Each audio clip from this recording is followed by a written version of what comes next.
आज कितीही गर्दी असली तरी डरमॅटकडे जावंच लागणार, कारण पाय खूप दुखत होता. काय झालंय ते सांगते पुढे. असं म्हणून मी निघाले कॉलेजला, तर एका माणसाने थांबवलं आणि सकाळ सकाळी वजन कमी करण्यावर ज्ञान दिलं. भाई म्हणजे जाड आहे तर रस्त्यावर थांबून बोलणार का आता?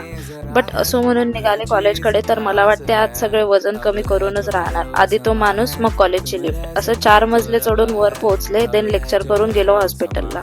मला वाटलं एका तासात होईल, मग पोस्टिंग करेल कंटिन्यू, तर कशाचं काय, एक तर इकडेच वाजला. माझ्या पायाला वट झालाय, मराठीत ग्रुप म्हणतात आय गेस, आणि ते खूप जास्त दुखत होतं की मी वाकडी वाकडे चालायला लागले. म्हणून आज जाणं गरजेचंच होतं. तिकडे गेलो, केस पेपर काढला आणि मग अगेन गर्दी होती तर बसलो टाइमपास करत तिघी. मग डॉक्टरनी बोलवलं, चेक वगैरे केलं आणि बोलले की पारिंग करावं लागणार, म्हणजे ब्लेडनी कापून काढायचं इन शॉर्ट. मग त्यासाठी पेमेंट करायचं होतं, ते करून बसलो प्रोसिजर रूमच्या बाहेर. तर मावशीने पाणी दिलं पाय टाकून बसायला. देन 1 तास पाण्यात पाय टाकून आणि नंतर 1 तास प्रोसिजर रूम मध्ये बसून फायनली डॉक्टरनी ते काढलं. मला वाटलं दुखेल, पण एवढं नव्हतं दुखत. आणि हे बघा, माय पेशंटली वेटिंग पीपल. मग हे सगळं करून गेलो जेवण करायला ऑब्व्हियसली. Then lecture. मग वाजले 4 and never ending thing starts. चलो बाय.